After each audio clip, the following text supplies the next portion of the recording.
अस्सलाम वालेकुम।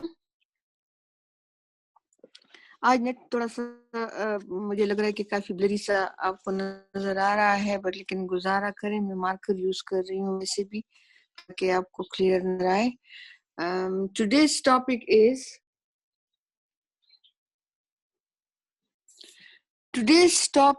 Is kinetic energy of rotation.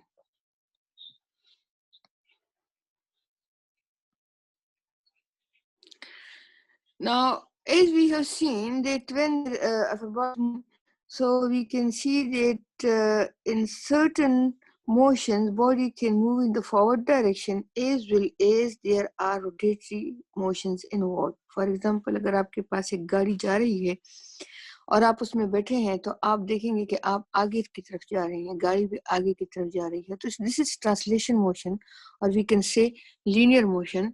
तो लीनियर मोशन में आपके पास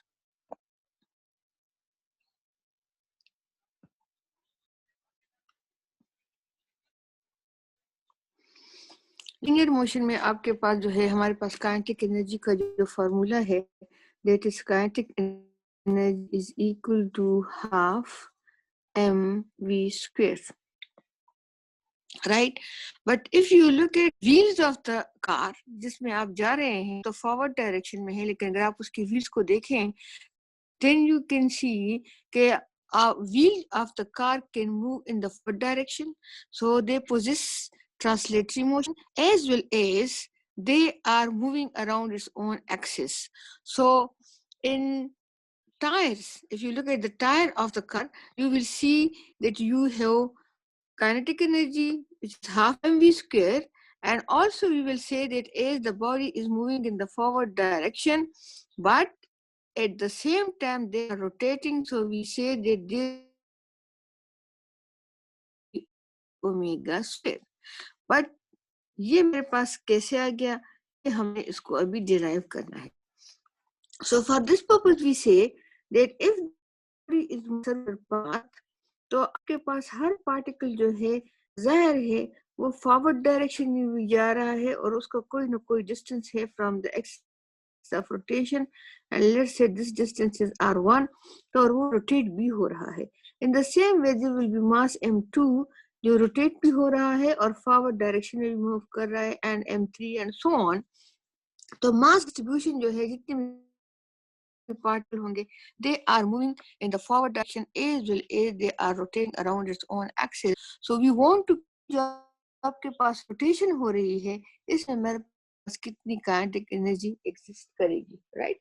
सो we can now say that हर एक पार्टिकल की जो काइनेटिक एनर्जी होगी, लेकिन for example mass m1 will possess a kinetic energy is equal to half m1 v1², and mass m2 will possess another kinetic energy 2 which is equal to half m2 v2², and similarly the third particle will have a kinetic energy 3 which is equal to half m3. The total kinetic energy of these particles will be equal to the sum of all kinetic energy, which is equal to kinetic energy for particle 1 plus kinetic energy for particle 2 plus so on।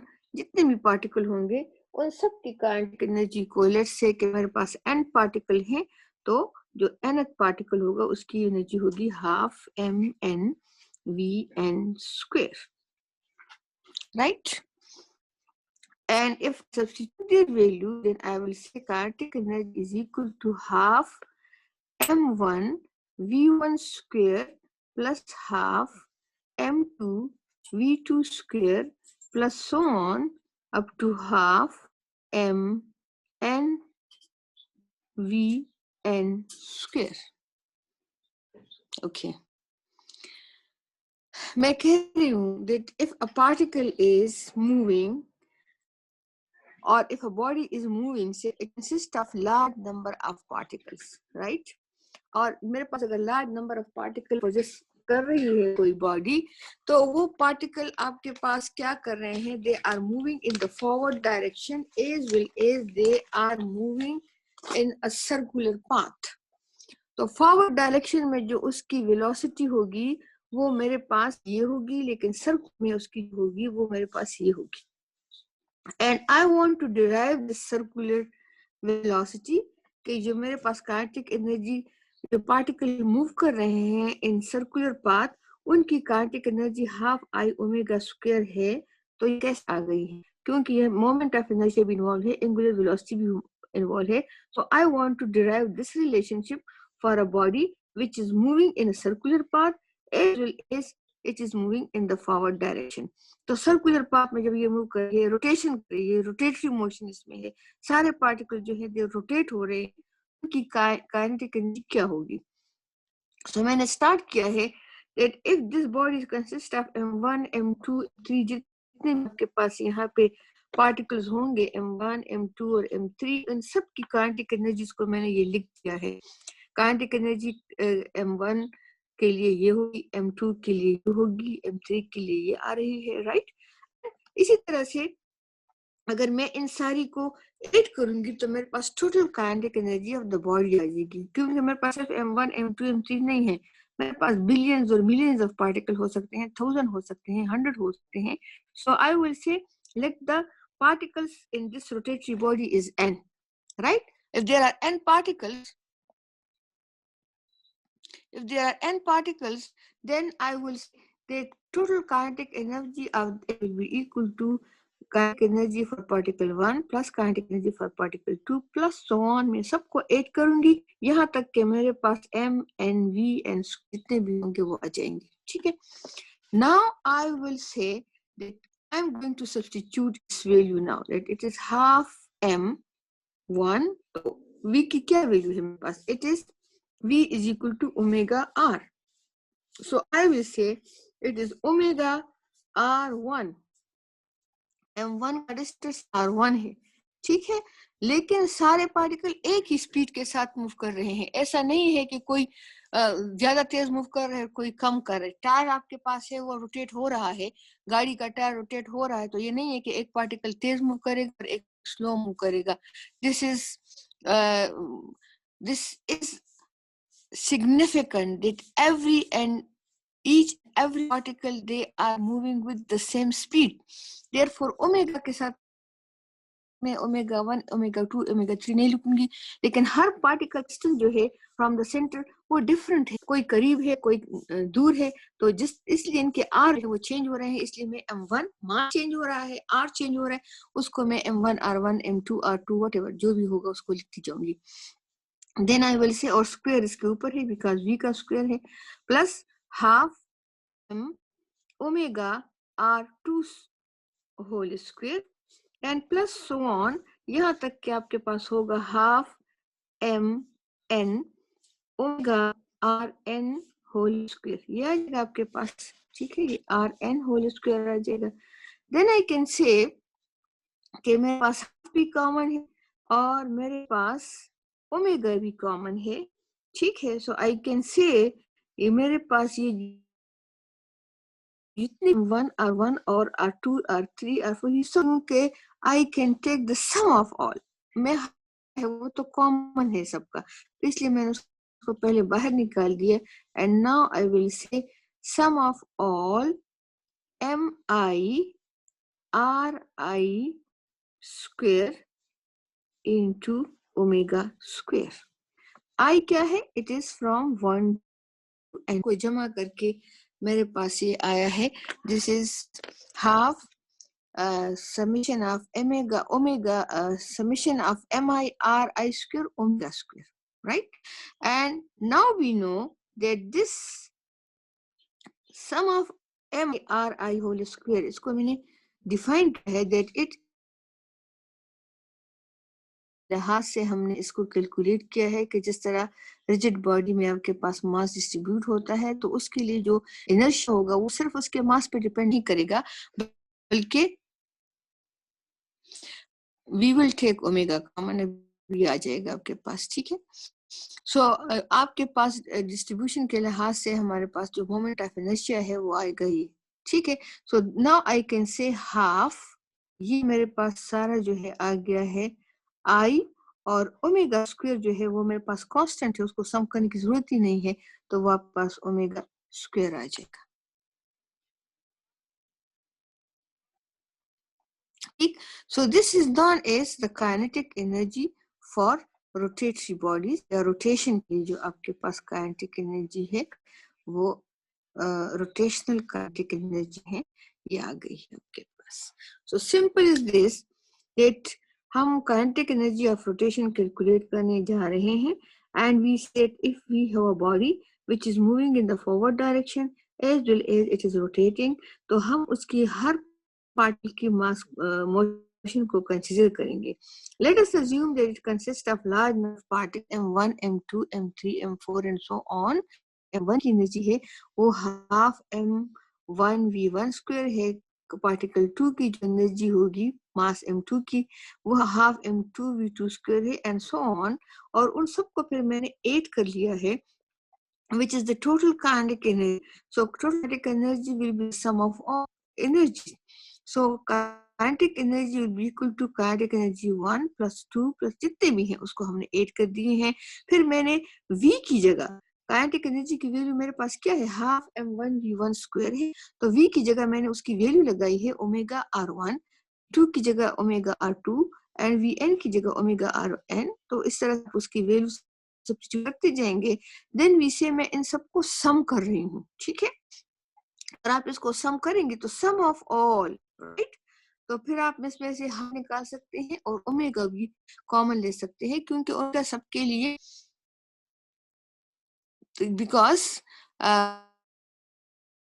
Omega सबके लिए constant है, so it is half MI/RI square omega square आ जाएगा। और ये जो मेरे पास quantity है हम ये पहले डिफाइन कर चुके हैं, that this is known as the moment of inertia I, so this will be equal to half I omega square which is the rotational kinetic energy. अच्छा, अभी हमने ये चीज देख ली है कि अगर आप शुरू कर लें फ्रॉम द फर्स्ट इक्वेशन, तो उसमें से अगर आप ये देख लें that you will see S is equal to VT है, तो इसके पैरेलल आपके पास क्या हमने फाइंड आउट किया था, हमने कहा था theta is equal to omega T, if you remember, ये हम डिराइव किया है। If we say S is equal to V I T square, तो उसको हम लिख सकते हैं in rotatory motion as theta is equal to omega I T plus half square, and in the same way I can write that Vf is equal to Vi plus At.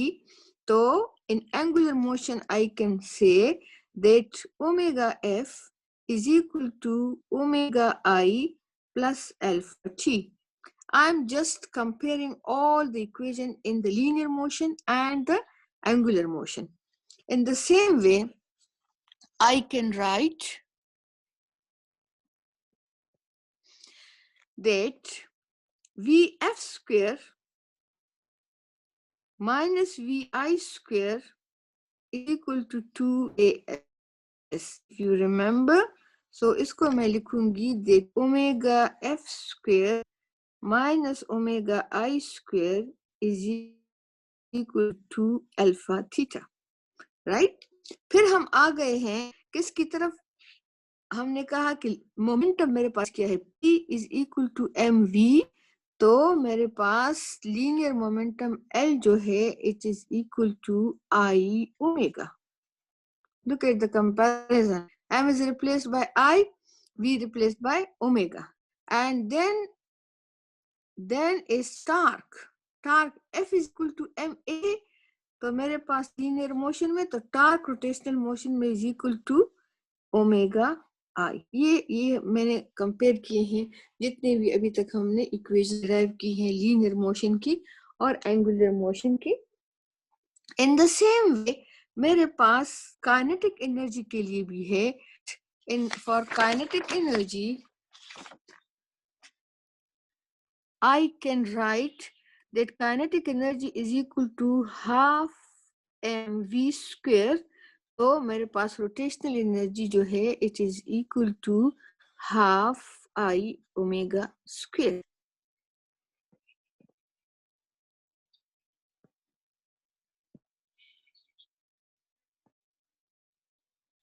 right?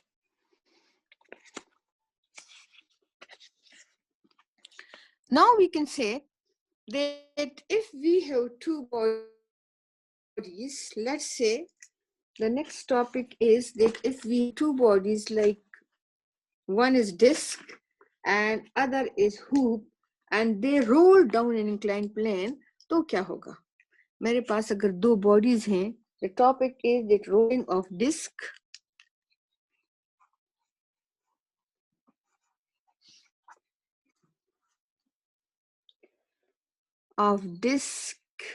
and hoop down the inclined plane.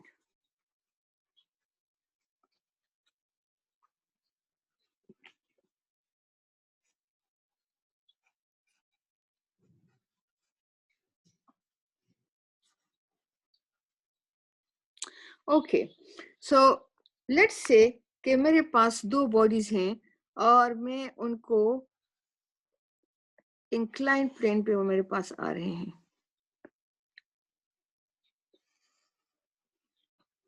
Let's say this is your inclined plane, right? यहाँ पे मेरे पास एक body जो है वो hoop है और दूसरी body जो है वो disc है. What is hoop and what is disc? आपके पास वो जिसका बिल्कुल साइड पे थिन हो और अंदर से बिल्कुल खाली होगा, उसको हम कहेंगे कि this is a hoop, right? And जो आपके पास fully आपके पास इसमें like completely filled है, this one, so this will be this. इसमें कोई खाली जगह नहीं है बल्कि full आपके पास आ रहा है, so this is this. And both are moving in the downward direction. They are rolling down. Rolling down का मतलब ये है कि अब आपके पास इसमें क्या है? इसमें एनर्जी एग्जिस्ट कर रही है, kinetic energy. Energy due to the motion of a body is known as kinetic energy.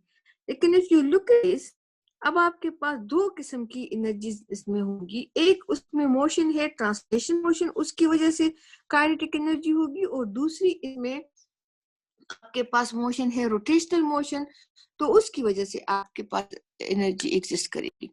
अब इन दोनों एनर्जी के लिए हम कहेंगे कि टोटल एनर्जी आपके पास क्या होगी? काइनेटिक एनर्जी जो टोटल होगी that will be half translational, क्योंकि साथ नीचे जा रहे हैं, and half energy will be rotational, क्योंकि एट द सेम टाइम ये रोटेट भी कर रहे हैं, आगे भी जा रहे हैं.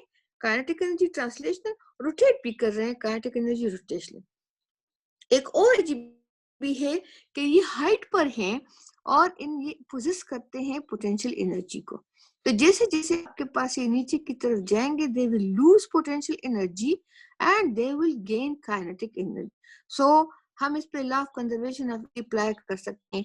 आई कैन से टॉप पर जो मेरे पास एनर्जी है वो क्या है? वो mgh है, और जैसे जैसे ही वो नीचे आएंगे तो ये पोटेंशियल एनर्जी कन्वर्ट होती है काइनेटिक में. टोटल काइनेटिक एनर्जी आपके पास होगी. Total kinetic energy Aahista Aahista convert आ जाएगा. फ्रैक्शनल फोर्सेस को हम यहाँ पर निकल रहे हैं, ठीक है. So we say that loss in potential energy is equal to gain in kinetic energy. लेकिन काइनेटिक एनर्जी टोटल जो है, it is partially translational kinetic energy and partially rotational kinetic energy. So I will say mgh is equal to kinetic energy में जो gain हो रहा है वो आप mv square plus half I omega square होगा, ठीक है. अब पहले हम कैलकुलेट करना चाहते हैं कि ये मेरे पास हुप है, तो इसके लिए मैं पहले कैलकुलेट करती हूँ कि हुप के लिए मेरे पास क्या काइनेटिक एनर्जी होगी और क्या उसकी टोटल काइनेटिक एनर्जी की क्या सिचुएशन होगी. And when it moves down the inclined plane, तो इसकी जो वेलोसिटी है ये मैं कैलकुलेट करना चाहती हूँ कि जब मेरे पास हुप और डिस्क नीचे की तरफ जा रहे हैं, अगर मेरे हुप और डिस्क नीचे की तरफ जा रहे हैं, तो फिर ये कौन तेज जाएगा? वेलोसिटी किसकी जाएगी, right? So this purpose hoop के लिए पहले कैलकुलेट करनी है. So for hoop I can say that its potential energy TH will be equal to half mv square plus half I omega square. लेकिन TH जो आएगा वो हाफ mv स्क्वायर तो ठीक है, लेकिन मेरे पास I जो है फॉर हुप क्या होगा. हुप के लिए मेरे पास I जो है it is equal to how much. Table में आपके पास गिवन होता है, यहाँ पर मैं आपको बता दूंगी that it is equal to r square. I is mr square.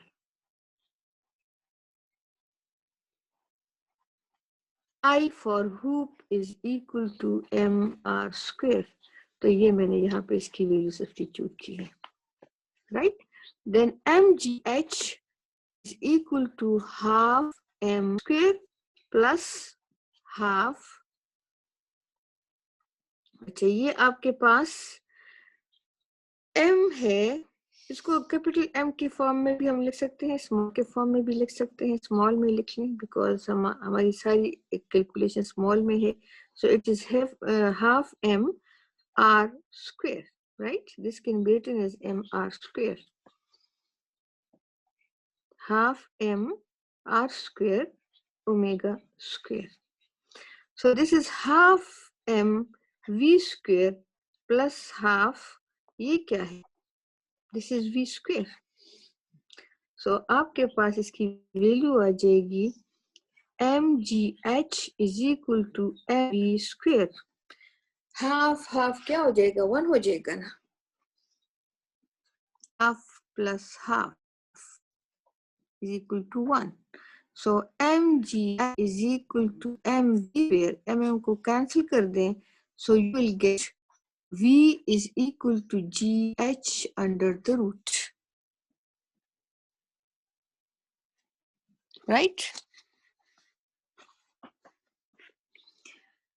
Loss in potential energy equal to gain in kinetic energy. Half translational kinetic energy, half rotational है.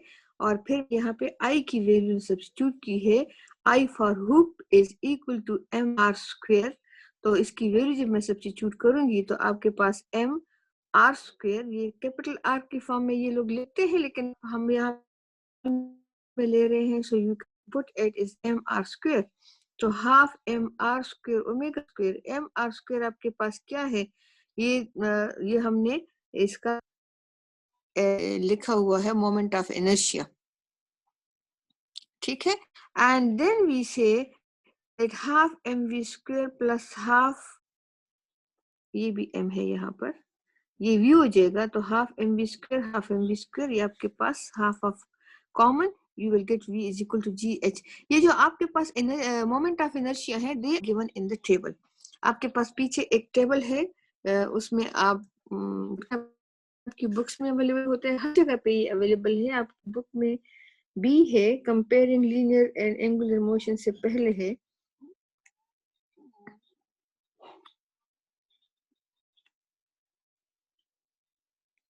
This is figure 5.15.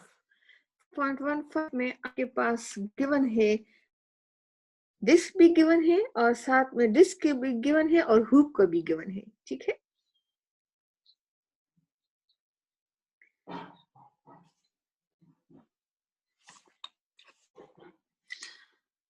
Now next is disc. आपके पास hoop के लिए था M R, तो disc के लिए हम देखेंगे कि ये कितना है. For disc I can say that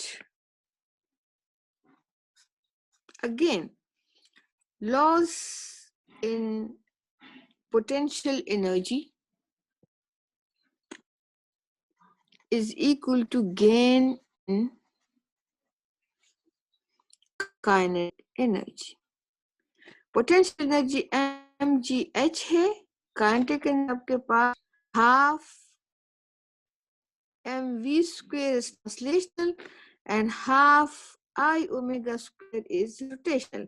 Total kinetic energy will be partially translational and partially आपके पास rotational होगी. Partial पार्शियल का मतलब है कि दोनों एग्जिस्ट करती हैं, तो टोटल जो है हम हाफ एक लेंगे और हाफ दूसरी लेंगे। जितनी भी आपके पास एग्जिस्ट कर रही है टोटली, लेकिन वो सिर्फ ट्रांसलेशन भी नहीं है, रोटेशनल भी नहीं है। कोई बॉडी सिर्फ रोटेशनली मूव करती है तो हम बस उसकी हाफ आई ओमेगा स्क्वायर लेंगे।